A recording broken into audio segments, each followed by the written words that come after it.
La chasse aux rodéos urbains, depuis un mois maintenant, les contrôles ont été renforcés sur demande du ministre de l'Intérieur. Plus de 200 opérations ont été effectuées en un mois dans la métropole lyonnaise. Les villes aussi s'attaquent aux problèmes. Certaines ont recours à des solutions assez originales. C'est le cas à Ternay.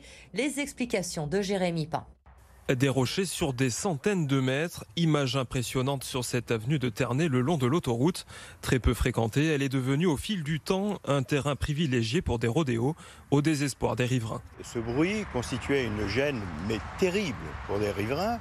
Pendant les week-ends, il faut savoir que certains riverains prenaient la décision d'aller voir des amis ou la famille pour ne pas supporter cette nuisance. Ces jeunes disaient: mais on ne gêne personne, il n'y a pas d'habitation à proximité, et puis il y a le bruit autoroutier, donc un bruit de moto, on n'aggrave pas la situation. Ce qui était une vue de l'esprit et ce qui était faux, quoi. La route est d'ailleurs visible dans des clips du groupe de rappeurs Les Dalton. Seule solution radicale trouvée par la Compagnie nationale du Rhône à qui l'avenue est concédée, l'installation de centaines de blocs de pierre qui empêchent tout déplacement. On est arrivé à ces extrémités, c'est quand même de quoi tomber à la renverse. Être obligé sur une chaussée, encore une fois, peu fréquentée, mais le débat n'est pas là. C'était une chaussée qui peut servir, qui sert, même épisodiquement, mais qui sert. Nous n'avons pas trouvé d'autres solutions. La voie de retournement des convois exceptionnels au bout de l'avenue n'est plus accessible. Pour la réutiliser, il faudrait alors enlever tous les rochers. La visite de Gérald Darmanin à Lyon est reportée. Le ministre de l'Intérieur devait rencontrer Grégory Doucet ce lundi pour parler sécurité. Une rencontre programmée suite à l'agression des policiers à la Guillotière cet été. Mais selon nos informations, pour des raisons d'agenda, le ministre viendra finalement vendredi prochain. Benoît Dehaye, déclaré coupable aujourd'hui dans l'affaire des écoutes de la région. L'ancien directeur des services informatiques était soupçonné d'avoir mis en place un dispositif d'espionnage des boîtes mail des agents et des élus de la région Rhône-Alpes. C'était en 2015. Il a été condamné à 6 mois de prison avec sursis, 5 000 € d'amende. Il doit également verser 2 000 € à la région pour préjudice moral et frais de procédure. Dans l'actualité, également ce soir, la ministre de l'Enseignement supérieur était à Lyon aujourd'hui pour visiter le nouveau Crous à Mermoz. Sylvie Retailleau qui en a profité pour échanger avec les étudiants très inquiets pour leur pouvoir d'achat à quelques jours maintenant de la rentrée. Sur place pour BFM Lyon, Maïva Komsi. Face à la précarité étudiante, la ministre est revenue sur les mesures annoncées par le gouvernement le mois dernier. Parmi elles, la revalorisation à hauteur de 4% de la bourse et de 3,5% des APL. Aussi le gel des loyers des logements Crous et le maintien des repas à 1 € pour les étudiants les plus précaires. Un ensemble de mesures qui devrait coûter au total près de 300 millions d'euros de budget à l'État. Alors ce midi, j'ai pu m'entretenir avec quelques étudiants de la faculté de médecine. Pour eux, ces mesures ne vont pas suffire à améliorer leur quotidien. J'ai reçu un mail avec la revalorisation de la bourse, mais pour l'État, je pense que ça fait beaucoup, 4%, avec tous les étudiants qui a financé, mais en termes de...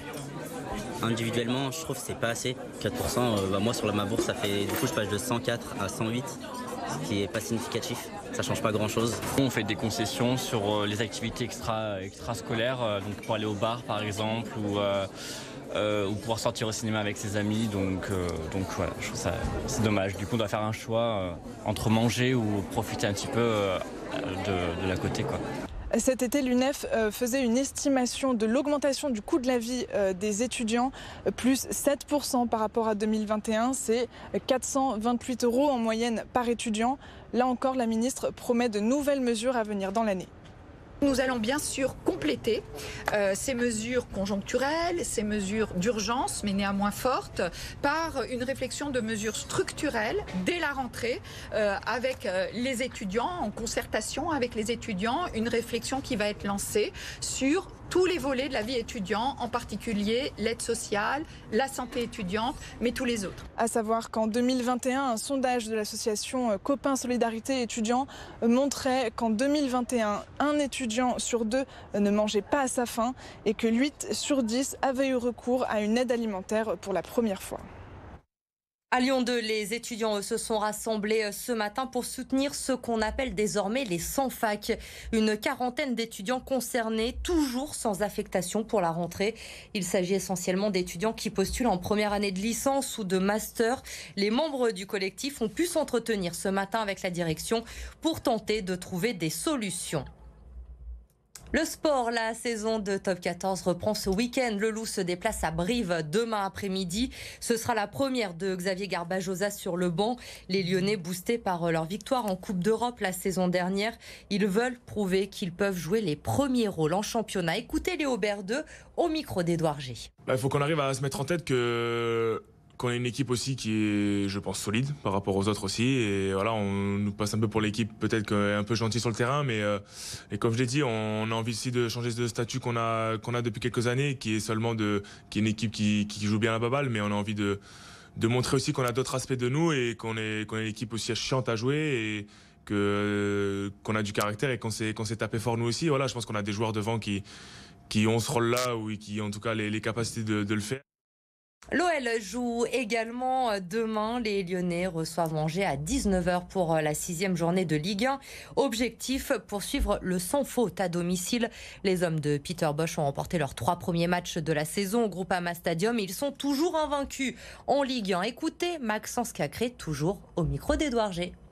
On n'a pas su le faire la saison dernière. On a perdu trop de points à domicile. Donc si cette année on peut faire comme on a commencé et gagner tous nos matchs à domicile, c'est quelque chose qu'on va faire. Donc on travaille tous les jours, pas que pour gagner à domicile, mais pour gagner tous nos matchs. Et comme j'ai dit, essayer de faire peur aux équipes adverses quand elles viennent ici. Le musée Guimet va enfin rouvrir ses portes. Ce sera le 14 septembre pour la Biennale d'art contemporain. Une renaissance pour le lieu qui était fermé depuis 15 ans maintenant. Marine Mulsé. Les travaux battent leur plein au musée Guimet dans le 6e arrondissement. Le bâtiment, fermé au public depuis 15 ans, doit accueillir des œuvres de la 16e Biennale de Lyon dans 2 semaines. On est extrêmement heureux de pouvoir occuper ce site qui était effectivement abandonné et qui tout d'un coup reprend vie grâce aux artistes, grâce à l'art et qui rentre parfaitement dans le thème de la fragilité puisque le titre de la prochaine biennale est Manifesto Fragility. C'est pour les artistes de faire la réponse et pour les visiteurs de revisiter un musée abandonné pour peut-être imaginer une future, c'est vraiment formidable. Les 2 commissaires font visiter les lieux au maire en avant-première. Pour remettre aux normes le bâtiment, la ville a investi 500 000 €, auxquels s'ajoutent les 200 000 € de la Biennale. Un chantier qui a nécessité 4 mois de travail. Ce qui m'importe, c'est que Lyon soit une ville de la création. Donc pour ça, il faut qu'on puisse donner des espaces, offrir des espaces, des lieux qui puissent être autant d'opportunités de création artistique. Alors ici, bien évidemment, c'est emblématique. Ce lieu qui a une histoire, eh bien, on le repense, les artistes l'ont repensé, on crée un dialogue complètement différent avec ce lieu, mais on est dans la création pure. Le musée Guimet ouvrira ses portes le 14 septembre prochain et doit rester un lieu culturel jusqu'en 2025.